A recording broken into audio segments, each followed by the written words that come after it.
यहाँ पर उपस्थित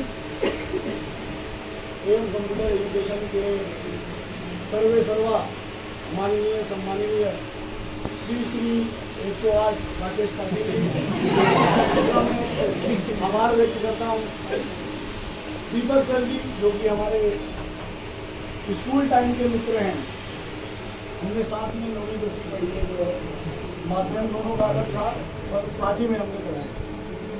हमारे अब्दुल सर R7 सॉफ्टवेयर जो कि उनकी कंपनी है, जो कि IT फील्ड में काम कर रही है। कुछ देर पहले वो आपको उसकी जानकारी दे रहे थे IT फील्ड में कैसे आपको आगे बढ़ना है। हमारे विजेंद्र सर महान विचारक, अच्छे थिंकर और एक उच्च सोच के साथ भारत देश में युवाओं की सोच किस तरीके से होनी चाहिए वो हमें विजेंद्र सर से सीखना चाहिए। तो एक बार इन सभी के लिए जोरदार तालियां होगा। बाकी सभा पटल पर उपस्थित सभी गणमान्य शिक्षकगण और हमारे प्यारे मित्र भाइयों और बहनों, जैसा कि आप जानते हैं कि आज हम यहाँ किस लिए एकत्रित हुए, पता है ना सभी को? तो एक बार भारत माता की जय, भारत माता की जय। तो हम सभी जानते हैं कि आज हम आजादी का पर्व मनाने यहाँ पर उपस्थित हुए हैं। आजादी का पर्व क्यों मनाना है, इसलिए मनाना है, ये जानना बहुत जरूरी है।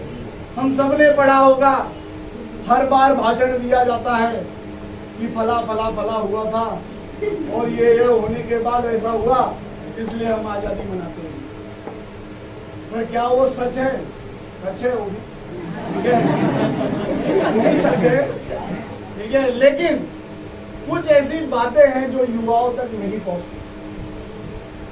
ये आजादी कैसे मिली? एक शब्द देना चाहूंगा, कच्ची उम्र। क्या? कच्ची उम्र। आप सभी इसका मतलब जानते होंगे सर, कच्ची उम्र। तो हमारे आजादी के नायकों ने कहा, भले इस कच्ची उम्र में, भले इस कच्ची उम्र में अंतिम शाम आ जाए, भले इस कच्ची उम्र में अंतिम शाम आ जाए, ये हो नहीं सकता कि लहू पर इल्जाम आ जाए। ये हो नहीं सकता।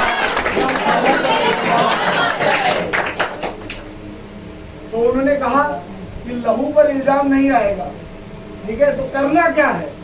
लहू पर इल्जाम ना आए इसके लिए करना क्या है? तो बोला, उन्होंने कहा कि आज ही शहीद होंगे, आज ही शहीद होंगे इस तिरंगे के खातिर, और हो नहीं सकता कि मेरे जीते जी ये तिरंगा नीचे झुक जाए, मेरे जीते जी ये तिरंगा नीचे झुक जाए। उन्होंने बलिदान दिया कच्ची उम्र का। कुछ दिनों पहले रक्षाबंधन का पर्व आया था, सभी ने जाना होगा, बराबर। तो भारत वो देश है वीरों का, अलबेलों का, मस्तानों का, मतवाले यहाँ रहते हैं। और इन देश में, इन देश के वीरों पे जब आप देखते हो ताबूत में एक बेटे का शव माँ के पास आता है, तो माँ आंसू बहाने से पहले अपने दूसरे बेटे को कहती है कि बेटा तैयार हो जा, देश की रक्षा के लिए सरहद पर जाना है। ये वो वीरी है, वीरता है हमारी माताओं की, हमारी बहनों की। और अगर किसी बहन ने ये सुन लिया कि मेरा भाई जंग से नाकाम होकर आ जाए, तो बहन उस भाई को राखी नहीं लाएगी। ये है भारत की बेटियां, ये है भारत की बहनें। कच्ची उम्र की जब भी बात आती है आजादी के पर्व पर, तो मुझे भगत सिंह की याद आती है। सबने नाम सुना होगा, भगत सिंह। माँ ने कहा, बेटा अरे शादी की उम्र हो गई है, सेहरा बनवा लो बेटा, दुल्हन तो ला के दिखा दो बेटा। भगत सिंह ने बड़े सुंदर अल्फाजों में उत्तर दिया कि तू ना रोना माँ, कि तू ना रोना माँ, तू है भगत सिंह की माँ। तू ना रोना माँ, तू है भगत सिंह की माँ। मरकर भी ये बेटा तेरा मरेगा नहीं, मरकर भी ये बेटा तेरा मरेगा नहीं। घोड़ी पे चढ़कर दुल्हन तो लाते हैं सभी, घोड़ी पर चढ़कर दुल्हन तो लाते हैं सभी, हंसकर फांसी पर फंदे पर चढ़ता है कोई कोई, हंसकर फांसी के फंदे पर चढ़ता है कोई कोई। तो ये भगत सिंह थे कि जिस उम्र में शादी विवाह करके पत्नी को लाना था। अब आप सोच रहे होंगे कि भगत सिंह ऐसी शख्सियत, वो प्यार मोहब्बत क्या जाने। ठीक है, ऐसा नहीं है, ऐसा नहीं है। एक दौर की बात है कि चौराहे पर एक गजल बज रही थी, भगत सिंह की आंखों में आंसू आ गया। दोस्तों ने पूछा, भगत सिंह आप रो क्यों रहे हैं? उन्होंने कहा कि ये जो उम्र मिली है, इस उम्र में मेरी एक ही महबूब है, इस उम्र में मेरी एक ही महबूब है। अगर कोई कहे कि भगत सिंह को मोहब्बत नहीं थी, सिर्फ क्रांतिकारी थे, उन्हें सिर्फ मारना आता था, तो ये बिल्कुल गलत है। उन्होंने कहा कि इस जन्म में मेरी एक ही महबूब है, वो है मेरे देश की आजादी, वो है मेरे देश की आजादी। अगला जन्म मिलेगा तो करेंगे हम भी मोहब्बत किसी से, अगला जन्म मिलेगा तो करेंगे हम भी मोहब्बत किसी से, बनेंगे किसी के सैया हम भी, बनेंगे किसी के सैया हम भी। लेकिन ये जो जन्म है वो सिर्फ और सिर्फ देश की आजादी के लिए। 18 साल की उम्र में अंग्रेजों ने एक क्रांतिकारी को फांसी की सजा सुनाई। उन्होंने जो जजमेंट होता है उसे अंग्रेजी में कहा, तो वो क्रांतिकारी हंसने लगे। उन्होंने कहा कि लगता है आपको अंग्रेजी में फैसला समझ में नहीं आया, हिंदी में बोल के बताऊं?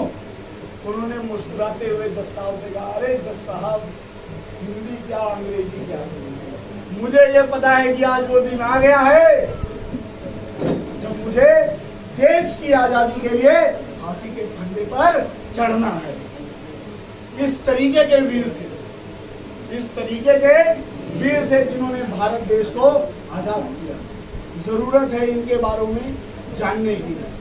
आप पूरा सदन जो है तिरंगे से रंगारंग है, तो आशिक मोहब्बत की बात हमेशा होती है, तो तिरंगे पर दो लाइनें याद आ गई कि जमाने में मिलते हैं आशिक कई, जमाने में मिलते हैं आशिक कई, वतन से खूबसूरत सनम नहीं कोई, वतन से खूबसूरत सनम नहीं कोई। अरे नोटों में लिपट कर, नोटों में लिपट कर, सोने में सिमट कर मरते हैं कई, तिरंगे सा खूबसूरत कफन नहीं कोई, कफन नहीं।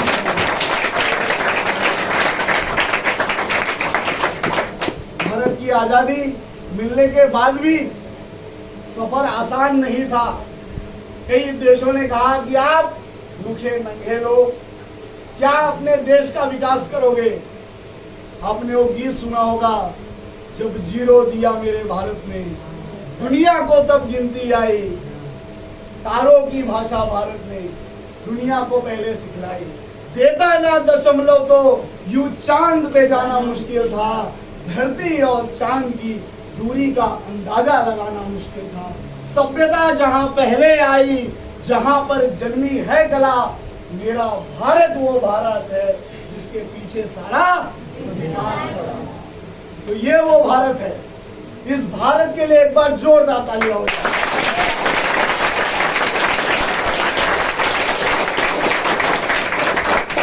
हम सभी ये जानते हैं कि देश आजाद हुआ, बड़ी कठिन परिस्थिति थी। 14 तारीख की रात को जब जवाहरलाल नेहरू जी का भाषण शुरू हुआ, तो वो लाइन आज भी लोगों के मन में गूंजती है, at the stroke of midnight, India will rise, एक नए सुबह के लिए उठेगा। भारत जब पूरा विश्व सो रहा है तो आज भारत उठेगा, आज भारत उठेगा और उनके लिए लड़ेगा, अपने देश को आगे बढ़ाएगा, समस्याओं से लड़ेगा, तकलीफों से लड़ेगा और अपने देश को आगे लेके जाएगा। कई समस्याएं, भारत का संविधान बना, संविधान बनने के बाद भी कई अपने मित्रों ने, जिनको हम भाई भाई कहते थे, उन्होंने इस देश के साथ गद्दारी की, लेकिन उसके बावजूद भी भारत के जवान कभी पीछे नहीं रहे, भारत के वीर कभी पीछे नहीं रहे। जिन्हें बंदूक चलानी भी नहीं आती थी वो भी खड़े हो गए बंदूक लेकर कि सरहद पर से कोई इस पार आएगा नहीं, सरहद से कोई इस पार आएगा नहीं, और 10-10 को मारा। तो किसी ने कहा कि ये दुश्मन, ए दुश्मन तुम्हारे पास उतनी गोलियां ही नहीं, ए दुश्मन तुम्हारे पास उतनी गोलियां ही नहीं जितना मेरे देश के पास सीना है, जितना मेरे देश के पास सीना है। तो ऐसी बातें जब हम सुनते हैं तो बड़ा मोटिवेशन आता है, यार कैसे रहे होंगे वो लोग, कैसे रहे होंगे। तो एक किस्सा भारत के दूसरे प्रधानमंत्री लाल बहादुर शास्त्री जी का सुनाऊंगा। आजादी के दौरान में उन्हें जेल में बंद कर दिया गया था, तो जो महान क्रांतिकारी थी उन्होंने एक संगठन बनाया था, और वो संगठन का कार्य था कि जो भी ऐसे क्रांतिकारी जो रईस नहीं है, जिनके पास ज्यादा पैसा नहीं है, उनके परिवार वालों को उनके जेल जाने के बाद उन्हें जो है हम कुछ फंड मुहैया कराएंगे। तो 50 रुपए उस काल के उनके घर पर पहुंचते थे। तो लाल बहादुर शास्त्री जी ने पत्र लिखा अपनी धर्मपत्नी को, पूछा कि 50 रुपए में आपका काम तो चल जाता है ना? तो उन्होंने जवाब दिया, काम भी चल जाता है और मैं 10 रुपए बचा भी लेती हूँ, काम भी चल जाता है और मैं 10 रुपए बचा लेती हूँ। आज के दौर में लोग सोचेंगे 10 रुपया बच रहा है, बहुत बड़ी बात है, उसको गलत में डालते हैं, लेकिन लाल बहादुर शास्त्री जी की सोच देखिए। तुरंत उन्होंने उस संगठन को पत्र लिखा, बोला सर मेरे घर का काम 40 रुपए में चल जाता है, ये 10 रुपया उठाइए और किसी और क्रांतिकारी के घर पर पहुंचाइए। तब देश आजाद हुआ, तब देश आजाद हुआ है। एक भारत का बेटा इंग्लैंड गया, वहां की सिविल सर्विस की परीक्षाओं की तैयारी की।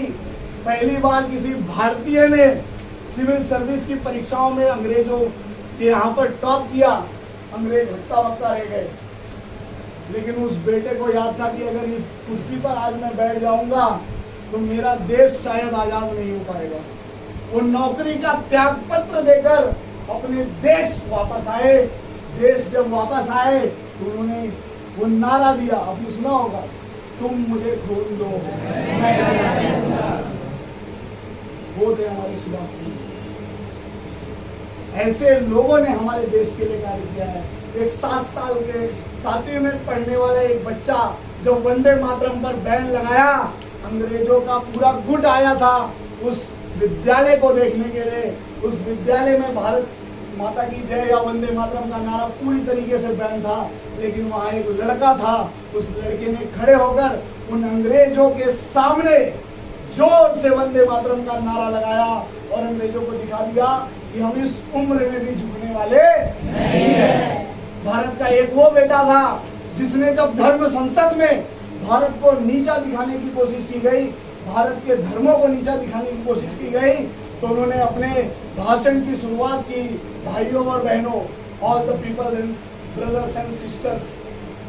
आपको याद होगा वो शख्स थे स्वामी विवेकानंद जी, जिन्होंने अपना संपूर्ण जीवन देश और धर्म के लिए दिया।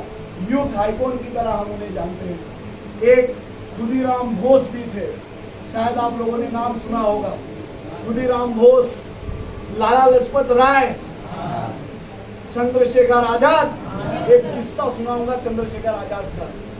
आपका समय जा रहा है लेकिन सुनिएगा, जानकारी आपको जरूर मिलेगी। 24 साल की उम्र थी उनकी जब उन्होंने खुद को गोली मारी थी। अंग्रेजों ने चंद्रशेखर आजाद को पहचानने के लिए और उन्हें पकड़ने के लिए अपने 700 काबिल अफसरों को लगाया था। कितने? 700 काबिल अफसरों को उनके पीछे लगाया था कि आप चंद्रशेखर आजाद को पहचानिए और उनको पकड़िए। लेकिन आजाद ने कहा था कि मैं आजाद हूँ और आजाद ही रहूंगा। और अंतिम में इलाहाबाद के उस जंगल में जहाँ किसी अपने ने उन्हें धोखा दिया, लेकिन उसके बावजूद भी अंतिम गोली उन्होंने खुद पर चलाई और वही भारत देश के लिए शहीद हो गए। तो ये आजादी किसी एक पक्ष ने नहीं दिलाई है, किसी एक विचारधारा ने नहीं दिलाई है। एक जमाना था भगत सिंह और इन सबको एक्सट्रीमिस्ट कहा जाता था। ये वर्ड आपने इतिहास में पढ़ा होगा, एक्सट्रीमिस्ट। ये नरम दल और गरम दल, ये गरम दल के हैं, इनसे कुछ होने वाला नहीं है। लेकिन इनका भी पूरा योगदान उस आजादी में रहा है। अगर पैदल चल के आजादी मिली होती तो शायद भारत कभी का आजाद हुआ हो गया होगा। लेकिन सबका बराबर का योगदान है।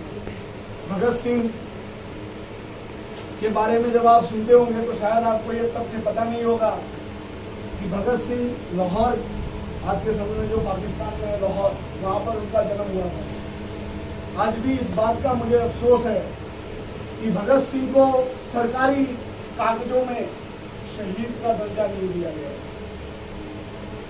भारत के पास उनकी केवल 4 तस्वीरें हैं और ज्यादा जानकारी उनके बारे में भारत के पास नहीं है।